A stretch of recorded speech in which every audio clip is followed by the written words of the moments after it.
आज भगवान ने देखा सारे ब्रजवासियों के घरों में बड़ी सुंदर सुंदर सुगंध आ रही, हो ना हो किसी पर्व की तैयारी हो रही, किसी उत्सव महोत्सव की तैयारी हो रही। तो भगवान ने नंद बाबा से आकर के पूछा, बाबा क्या हमारे ब्रजमंडल में कोई उत्सव होने वाला है, कोई तीज त्योहार होने वाला है? सारे ब्रज घरों में 56 भोगों की संरचनाएं हो रही हैं। जिस घर में देखो उस घर में व्यंजन पकाए जा रहे हैं। तो ये सारी की सारी तैयारियां किस लिए? भगवान का यह प्रश्न सुनकर नंद बाबा बोल पड़े, अरे लाला तुझे पता नहीं, हम ब्रजवासी वर्ष में एक दिन देवराज इंद्र की पूजा करते हैं और ये सारी की सारी व्यवस्था देवराज इंद्र की पूजा की है। हम ब्रजवासियों की ये बड़ी पुरानी परंपरा है कि वर्ष में एक बार देवराज इंद्र का आवाहन करते हैं, देवराज इंद्र का ध्यान करते हैं और 56 भोग निवेदित कर देवराज इंद्र का वंदन अभिनंदन करते हैं। ब्रजवासियों की पुरानी परंपरा है। भगवान ने नंद बाबा की जब यह बात सुनी तो भगवान तो बड़े कौतुकी हैं। भगवान ने विचार किया, हम ब्रजमंडल में आ गए और हमारे होते ये ब्रजवासी किसकी पूजा में लगे हुए? सत्य ही है, देवी देवताओं की भी पूजा तब की जाती है जब तक हमारा मिलन हमारे इष्ट से ना हो जाए, हमारे आराध्य से ना हो जाए। हम लोग जीवन भर चाहे किसी भी देवी देवता की उपासना करें, जीवन भर किसी भी देवी देवता की पूजा करें, सभी देवी देवताओं की पूजा का जो फल है वो भगवान तक ही पहुंचता। मूल में तो भगवान ही है, देवी देवता तो शाखाएं हैं, जड़ तो भगवान है। तो भगवान ने बड़ी ही सुंदर लीला की। भगवान ने नंद बाबा से कहा, नंद बाबा जरा एक बात तो बताओ, इंद्र की पूजा करने से क्या लाभ है? इंद्र की पूजा करने का फायदा क्या है? देवी देवताओं की पूजा करने से क्या लाभ होता है? नंद बाबा ने कहा, लाला देवी देवताओं की पूजा करने से जीवन के संकट समाप्त हो जाते हैं, जीवन में सुख समृद्धि आ जाती है, इसीलिए देवी देवताओं की पूजा की जाती है। ये जो देवी देवता है ना, संकट आने पर संकट से रक्षा करते हैं, इसीलिए हम लोग देवी देवता की पूजा करते हैं। भगवान ने कहा, नंद बाबा यदि ऐसा हो तो एक बात और बताओ। हम जब से गोकुल में आए तब से देख रहे हैं ब्रजमंडल पे आए दिन कोई ना कोई संकट आ जाता है, कभी पूतना रूपी संकट, कभी तृणावर्त रूपी संकट, एक के बाद एक संकट ब्रजमंडल में आता है। पर हमने तो आज तक किसी भी देवता को आते नहीं देखा। ब्रजवासियों के ऊपर संकट आया हो और कोई देवता उस संकट से बचाने आया हो, हमने तो आज तक किसी भी देवता को ब्रजमंडल में आते नहीं देखा, ब्रजवासियों को संकट से बचाते नहीं देखा।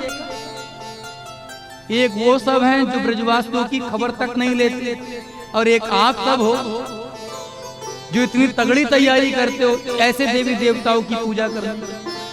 हम तो ये कहेंगे जो देवता संकट के समय में काम ना आवे, ऐसे देवी देवता की पूजा करने का क्या लाभ? ऐसे देवी देवता का तो तिरस्कार कर देना चाहिए, ऐसे देवी देवता का तो बहिष्कार कर देना चाहिए जो संकट के समय पर रक्षा ना करे। देवराज इंद्र ब्रजवासियों की कभी भी सुधि नहीं लेते, चाहे ब्रजमंडल में कितना भी बड़ा संकट क्यों ना आवे, चाहे ब्रजवासियों के जीवन में कितने भी बड़े बड़े संकट क्यों ना आ जाए, पर देवराज इंद्र को कोई सर्दी गर्मी नहीं।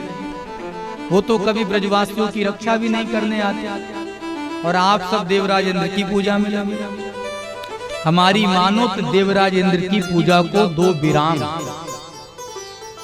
नंद बाबा ने कहा, लाला तो बात तो बड़े पते की कह रहा है, पर हम ब्रजवासियों की बड़ी पुरानी परंपरा है, तुम्हारे अथवा हमारे कहने से बदली नहीं जा सकती। भगवान ने कहा, पहले ब्रजवासियों को इकट्ठा तो करो, आगे की बात हम संभालेंगे।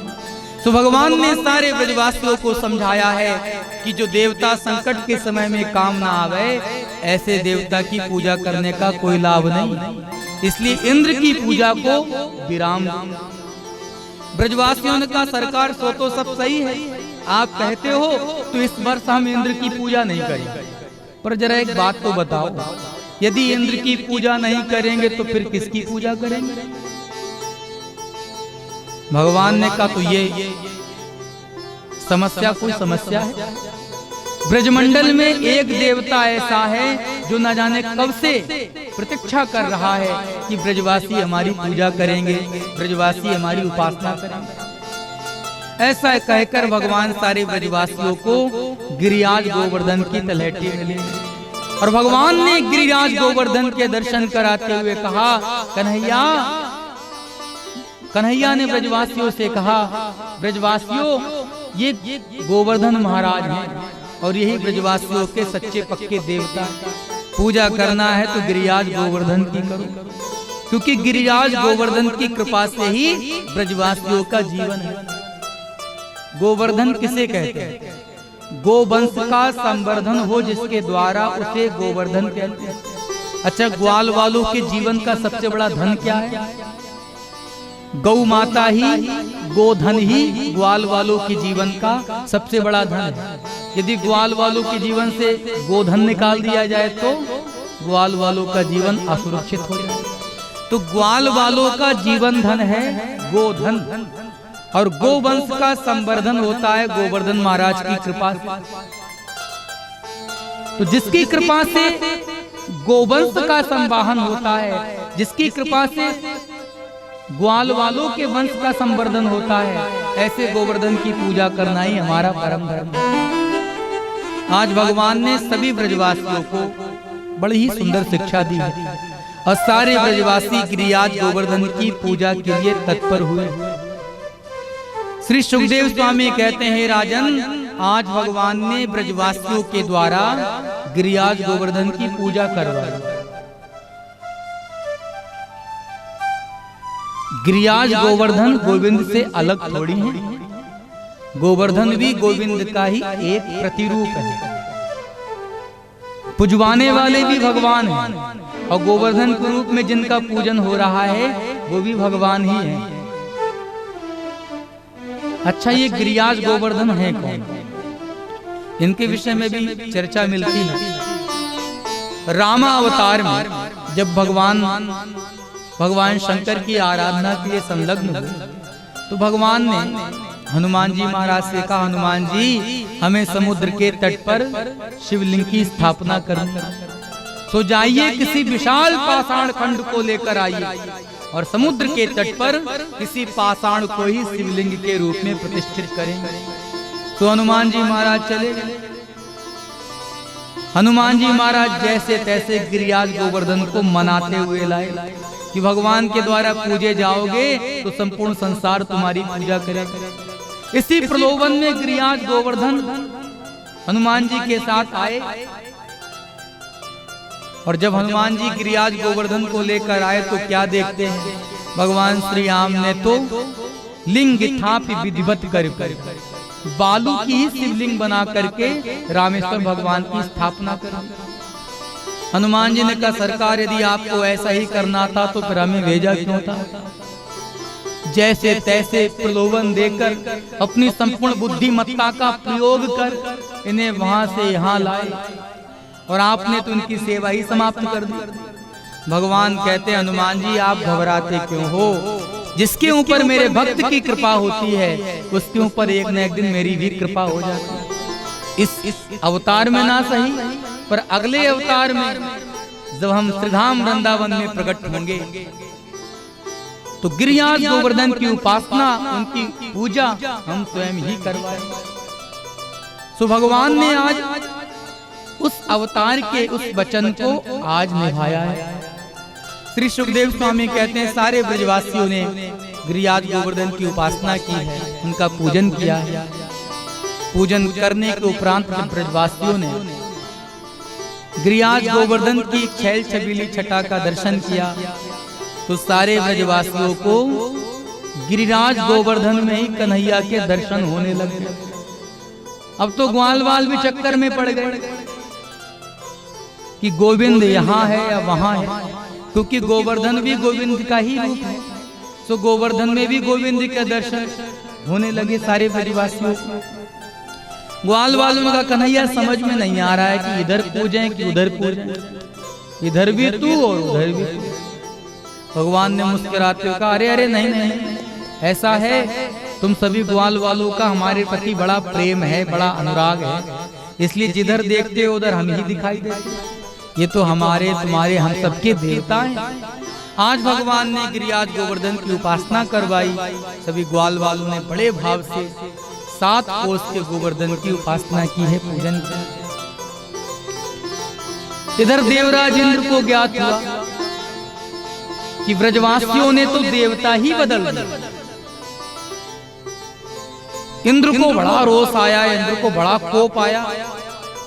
इंद्र ने विचार किया कि ब्रजवासी बड़े उच्छृंखल हो गए हैं, ये मनमुखी कार्य करने लगे, इससे पहले ये अपने भक्ति पथ से च्युत हो जाएं, हमें कुछ करना चाहिए। इंद्र ने इंद्र पद के अभिमान में सारे ब्रजवासियों को प्रताड़ित करने का संकल्प किया है। सामवर्तक मेघों को बुलाकर इंद्र ने आदेश दिया कि ब्रजमंडल पर ऐसी मूसलाधार बरसात करो कि सारा ब्रजमंडल जल के वेग में ही बह जाए। और आज सामवर्तक मेघों ने आकर भयंकर परिवर्तन किया, सारा ब्रजमंडल जलमग्न होने लगा। ब्रजवासियों ने देखा कि अब प्राण संकट में पड़ने वाले, तो सारे ब्रजवासी दौड़े दौड़े नंद भवन आए और ब्रजवासियों ने आवाज लगाई, कन्हैया रक्ष माम पाहि माम। ब्रजवासी कहते हैं, कन्हैया हमें तो पहले ही पता था कि इंद्र की पूजा रोक कर हम ब्रजवासी अच्छा नहीं कर। इंद्र के क्रोध से, इंद्र के इस भयंकर रोष से अब हम ब्रजवासियों की रक्षा कौन करेगा? सारा ब्रजमंडल जलमग्न होने वाला है, सारे ब्रजवासियों के प्राण अब संकट में पड़ने वाले हैं। अब हमारे इस संकट को कौन टालेगा? अब हमें इस संकट से कौन उबारेगा? भगवान ने ब्रजवासियों से कहा, घबराते क्यों हो? हमारा देवता पूरी पकौड़ी ही खाना नहीं जानता, समय आने पर रक्षा करना भी जानता है। तो भगवान सारे ग्वाल वालों को लेकर, सारे ब्रजवासियों को लेकर पुनः गोवर्धन की तलहटी में पधारे। और भगवान ने ब्रजवासियों के सन्मुख देखते ही देखते 7 योजन के 7 कोस के गिरिराज गोवर्धन को अपने एक हस्त पर धारण कर लिया। संतों का भाव है कि भगवान ने अपनी कनिष्ठिका उंगली पर गिरिराज गोवर्धन को धारण किया। और श्रीमद् भागवत महापुराण में एक हाथ का वर्णन है। भगवान ने अपने एक हाथ पर गिरिराज गोवर्धन को धारण किया है। सारे ब्रजवासियों ने भी आगे बढ़कर अपनी लाठियां, अपने डंडे और अपने अपने हाथों का बल लगाया। आज भक्त और भगवान दोनों ने मिलकर गिरिराज गोवर्धन के भार को उठाया है। सारे ब्रजवासी, सारे ग्वाल वाल, गैया, बछड़े, सबके सब गिरिराज गोवर्धन की छत्र छाया में आ विराजे। श्री सुखदेव स्वामी कहते हैं, बड़ी ही सुंदर झांकी है। भगवान ने आज ब्रजवासियों की रक्षा के लिए गिरवर धारण किया है। और भगवान ने जब गिरवर धारण किया तो भक्तों ने भगवान का एक नाम गिरधारी रख दिया। बोलिए गिरधारी भगवान की। आज भगवान ने गिरिराज गोवर्धन को धारण किया है। बड़ी ही सुंदर झांकी है। सारे ग्वाल वाल भगवान की मुख छटा का दर्शन कर रहे हैं। सारे ग्वाल वाल भगवान को घेरे खड़े हुए। ऐसा लगता है कि कहीं कोई मेला लगा हो। जहाँ 2 से 4 लोग खड़े हो जाते हैं तो लोग कहने लग जाते हैं, क्या बात है, क्यों मेला लगा? अब जरा विचार करके देखो, सारे के सारे ब्रजवासी गोवर्धन की तलहटी में एक साथ आ विराजे। सारे ब्रजवासियों के मध्य में गोविंद भगवान सुशोभित हो रहे हैं। इतनी अनुपम, इतनी अद्भुत, इतनी अलौकिक झांकी देखने से तो ऐसा लगता है कि ब्रजमंडल में कोई मेला लगा हो। अच्छा, जब से भगवान ब्रजभूमि में आए हैं तब से इसी प्रकार की लीलाएं हो रही हैं, इसी प्रकार से मेला लग रहा है। ब्रज के रसिक संतों ने बड़ा ही सुंदर भाव प्रकट किया है। आइए कुछ पंक्तियां हम लोग भी श्रवण करें।